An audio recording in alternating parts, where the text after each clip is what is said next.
Suretlerden kalbime yol tapan qatarlar var.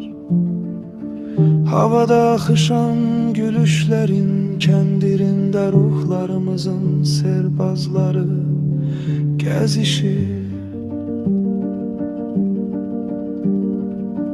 Soyuq döşəmədə ayağımı istəyədən ruhların göydəki addımlarıdır. Düşüncelerimi külerlerle aya aparan ruhumdaki bağlardı. Zaman kolunu uzattı dünyama, sessizce uğurladı dəqiqələrin qoxusunu. Dəqiqələr köçtü evimden, qara yel kölgesin tuttu, tek kökü kalmış çınar ağacına.